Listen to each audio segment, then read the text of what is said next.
ఈరోజు ఈ press meet పెట్టడానికి కారణం మీరు అందరూ చూశారు.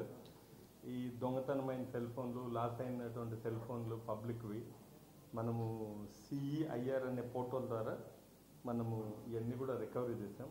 దాదాపు ఈరోజు 163 లాస్ అయినటువంటి దొంగతనమైనటువంటి సెల్ ఫోన్లు అన్నీ కూడా డిఫరెంట్ మోడల్స్, దాదాపు 7 lakhs వర్త్ ఉన్నటువంటి 26 lakhs వర్త్ ఉన్నటువంటి సెల్ ఫోన్లు అన్నీ కూడా మనం రికవర్ చేయడం జరిగింది. దీంట్లో శాంసంగ్ ఒక 17, అలాగే ఒప్పో 20, రియల్మీ షావోమి 25, అలాగే వివో, నోకియా, OnePlus, అలాగే ఇన్ఫినిక్స్, యాపిల్, ఈ ఫోన్లన్నీ కూడా దాదాపు 163 ఫోన్లు కూడా. ఇది మనకు సైబర్ క్రైమ్ వింగ్ పెట్టిన తర్వాత మనం ఈ ఫోన్లన్నీ కూడా CEIR అనే పోర్టల్ ద్వారా ఎవరన్నా లాస్ అయినటువంటి వాళ్ళు మనకు ఈ పోర్టల్లో ఆన్లైన్లో అప్లై చేసుకొని ఆ డేటా ఇస్తే ఆ ఫోన్ ఎక్కడుండేది కూడా మనకు తెలుస్తుంది. ఆ పోర్టల్ ద్వారానే మనం ఇవన్నీ కూడా రికవరీ చేసాం. అలాగే రాబోయే రోజుల్లో కూడా ఎవరన్నా ఫోన్ మిస్ అయినా, దొంగతనం జరిగినా మనకు పోలీస్ స్టేషన్లో ఒక చిన్న కంప్లైంట్ ఇచ్చి ఒక చిన్న రిసిప్ట్ ఇస్తారు. ఈ రిసిప్ట్ ద్వారా ఆన్లైన్లో గూగుల్ క్రోమ్లో మనము CEIR పోర్టల్ మన దగ్గర ఓపెన్ చేస్తాం. వాళ్ళకి తెలియనప్పుడు ఓపెన్ చేసి అది కొంత IMEI నెంబర్లు అన్నీ అడుగుతుంది.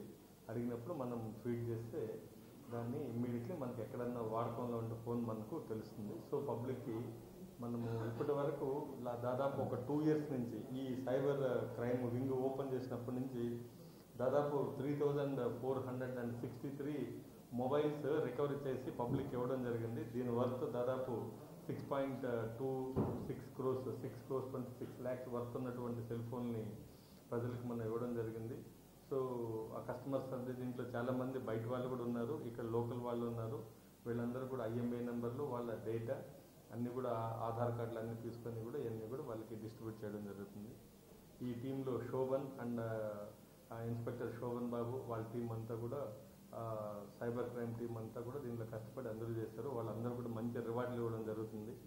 సో ఎవరన్నా ఫోన్ మిస్ అయినా, దొంగతనం అయినా CEIR అనే పోర్టల్ ద్వారా మీరు అప్లై చేసుకుంటే అది ఎవరన్నా వాడుతుంటే మనకు డేటా వస్తుంది. దాన్ని మనం రికవరీ చేసి పబ్లిక్కి మళ్ళీ వాళ్ళకి మనం చేర్చగలుగుతాం. Thank you.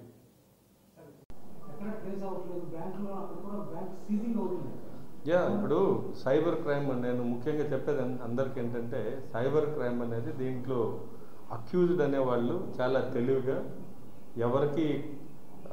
ఎవరిదైనా ఫోన్ నంబర్లు, అకౌంట్ నంబర్లు లింకులు పంపించడం, అలాగే OTP నెంబర్లు అనేది పాత స్థాయిలో లింకులు పంపించడం, అలాగే ఆ లింకులు క్లిక్ చేస్తేనే ఇమ్మీడియట్లీ మన అకౌంట్ అంతా హ్యాక్ అవడం వాళ్ళకి వెళ్తుంది. అలాగే కొన్నిసార్లు భయపెట్టి, ఈ డిజిటల్ అరెస్ట్ అనే పేరుతో భయపెట్టి వాళ్ళని అరెస్ట్ చేస్తాము, మీ పిల్లల్ని జైల్లో పెడతాం, మీ ఆధార్ కార్డు మిస్యూజ్ అయింది, దీంట్లో మీ ఆధార్ కార్డు మిస్యూజ్ చేసి గాంజా ట్రాన్స్పోర్ట్ చేస్తున్నారు, లేదంటే వేరే లాస్ అయింది వేరే వాళ్ళకి, మేము CBI నుంచి, CID నుంచి, అలాగే ఎన్ఫోర్స్మెంట్ డైరెక్టరేట్ ED నుంచి ఫోన్ చేస్తున్నామని చెప్పి ఒక యూనిఫామ్లో ఉన్నటువంటి ఒక పోలీస్ ఆఫీసరు ఒక జడ్జి లాగా ఒక చిన్న రూమ్లో ఒక సెటప్ చేసి ఈ సైబర్ క్రైమ్ చేసేటువంటి క్రిమినల్స్ వాట్సాప్ వీడియో కాల్ చేసి భయపెడుతున్నారు. సో ఇలాంటి వాళ్ళు ఎవరన్నా భయపడిపోయి వాళ్ళకి డబ్బులు వేయటము, లేదంటే వాళ్ళు డిపాజిట్ కట్టండి, డిపాజిట్ కట్టిన తర్వాత మీరు తప్పు లేదంటే రిటర్న్ ఇస్తామని చెప్తున్నారు. ఎవరితో మాట్లాడనివ్వకుండా ఇలాగ వాళ్ళని ఒక టెన్షన్లో పెట్టి ఫ్యామిలీతో కూడా అసలు 1-2 days 3 days అసలు కలవనీయకుండా, లేదంటే జాతీయ భద్రతా చట్టం కింద, నేషనల్ సెక్యూరిటీ యాక్ట్ కింద అరెస్ట్ చేస్తారు, CBI మీ ఇంటికి వచ్చేస్తుంది అనేసి చాలామందికి భయపెట్టడం. అలా చేయడం వల్ల కొంతమంది ప్యానిక్ గురయ్యి, లేదంటే అవగాహన లేని వాళ్ళు నిజమేమో నా ఆధార్ కార్డు మిస్యూజ్ అయిందేమో అన్నటువంటి దీంతో, లేదా పిల్లలు అరెస్ట్ అవుతారేమో, లేదంటే వాళ్ళకి ఎక్కడన్నా జైల్లో పెడతారేమో అన్న ఉద్దేశంతో భయపడి కొంత అమౌంట్లు వేస్తున్నారు. సో ఇవన్నీ కూడా మనకు 1930 నంబర్కి ఇమ్మీడియట్లీ చేస్తే అమౌంట్ సీజ్ అవుతుంది. తర్వాత కేసు కట్టడం ఇవన్నీ చేస్తున్నాం మనం. ఈ సైబర్ క్రైమ్ పబ్లిక్ నేను రిక్వెస్ట్ చేసేది, ఎవరన్నా మీకు వాట్సాప్లో కాల్లో కానీ అన్నోన్ పర్సన్ ఫోన్ చేసినప్పుడు వీడియో కాల్స్ మాట్లాడకండి. అలాగే పర్టికులర్గా మీకు అరెస్ట్ చేస్తున్నా మీ కేసులు అంటే అసలు ఆ కాల్ అటెండ్ చేయొద్దు. తెలియని వాళ్ళు ఫోన్ చేసినప్పుడు లింకులు కూడా పంపుతుంటారు తెలియకుండా, కొంచెం అట్రాక్టివ్గా ఉంటాయి, APK ఫైల్స్ అని. అవి పొరపాటున మీరు క్లిక్ చేశారంటే మీ అకౌంట్ అంతా హ్యాక్ అయిపోయి మీ అకౌంట్లో, మీ ఫోన్లో ఉన్నటువంటి నెంబర్లకు అంతా కూడా ఎవరు అకౌంట్ హ్యాక్ అవుతుందో 10,000 20,000 పంపించమని రిక్వెస్ట్లు వెళ్ళిపోతుంటాయి. సో తెలియని వాళ్ళు అరే ఎవరో అర్జెంట్లో ఉన్నారనేసి 10,000 20,000 వేస్తుంటారు. ఎవరు కూడా తెలియని లింకులు అదొంకండి. అలాగే డిజిటల్ అరెస్ట్ అనేది లేదు. ఫోన్లోనే జడ్జి పోలీస్ కూర్చొని సుప్రీంకోర్టు మీకు ఆర్డర్ ఇచ్చింది మీరు చూడండి అనేసి ఒక ఆర్డర్ చూపెట్టడం ఇవన్నీ ఉంటాయి. ఇవన్నీ ఫేకర్స్, ఇవన్నీ పార్ట్ ఆఫ్ సైబర్ క్రైమ్. పర్టికులర్గా రిటైర్డ్ ఎంప్లాయీస్ కొంచెం జాగ్రత్తగా ఉండాలి. బ్యాంక్స్ వాళ్ళు కూడా రిక్వెస్ట్ చేస్తాం, మనం ఎవరైనా హ్యూజ్ అమౌంట్ డిపాజిట్ చేసినప్పుడు మా దృష్టికి తెమ్మని చెప్పి అవేర్నెస్ ఇస్తున్నాం. ప్రజలందరూ కూడా ఈ మీడియా తరఫున అందరికీ నేను మరొకసారి రిక్వెస్ట్ చేస్తున్నాను, విజయనగరం ప్రజలందరూ కూడా ఎవరైనా ఇలాంటి కాల్ చేసినప్పుడు ఎవరు స్పందించద్దు. 2 డిజిటల్ అరెస్ట్లు అనేవి లేవు. ఎవరన్నా తప్పు చేస్తే కేసు వాళ్ళకి తెలియజేస్తాం. పలానా పోలీస్ మేము మన ఇంటికి వచ్చి వాళ్ళకి నోటీస్ సర్వ్ చేసి ఏమైనా అరెస్ట్ ఉంటే ఇంటికి వచ్చి మేము లోకల్ పోలీస్ తీసుకెళ్తాం తప్ప, అంతే తప్ప డిజిటల్ అరెస్ట్ ఫోన్లోనే వాట్సాప్లో అరెస్ట్ చేయడం ఏమీ లేదు. Thank you. అది లేదు. ఇప్పుడు ఎవరికి లైసెన్స్ లేని వాళ్ళు మేము నిలిపి చెక్ చేసి వాళ్ళకి చలాన్ రైజ్ చేస్తున్నాం. 1. 2 ఆటోమేటిక్ నంబర్ ప్లేట్ అనేది సీసీ కెమెరాలు ఉంటాయి. అవి ఎప్పుడైనా లైన్ దాటినప్పుడు ఎక్కడైనా మన దగ్గర కాకపోయినా వేరే సిటీకి వెళ్ళినప్పుడు మన దగ్గర సిస్టమ్ లేదు, వేరే డిస్టిక్ దాటి సిటీకి వెళ్ళినప్పుడు కూడా అక్కడ ఉన్నాయి.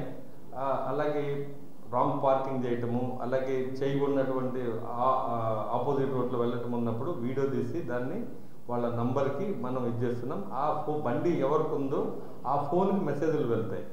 వాళ్ళు పొరపాటున వేరే వాళ్ళకి అమ్మి రిజిస్ట్రేషన్ నంబర్ మారకపోతే పాత వాళ్ళకే వెళ్తుంటాయి. బట్ లాస్ట్ 3 months నుంచి మనం ఇలా కాకుండా ఎవరికైనా ఫైన్ వేయదలుచుకుంటే అక్కడికక్కడే ఆపి అక్కడికక్కడే డబ్బు కట్టిస్తున్నాం ఆన్లైన్లో. సో లాస్ట్ ఇప్పుడు ఈ అవకాశమే లేదు. 6 చలాన్లు 7 చలాన్లు 1000 రూపాయలు 10,000 వచ్చే అవకాశమే లేదు. అది రాంగ్ ఇన్ఫర్మేషన్.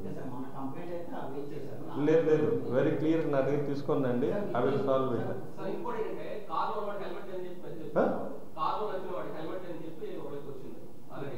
అంటే ఏదన్నా పొరపాట్లు ఎక్కడన్నా మిస్టేక్లు రావచ్చు తప్ప కారులో ఉండే వాళ్ళకి సీట్ బెల్ట్ వేసుకోకుండా ఉంటే పైన తప్ప హెల్మెట్ అనేది అది చిన్న మిస్టేక్.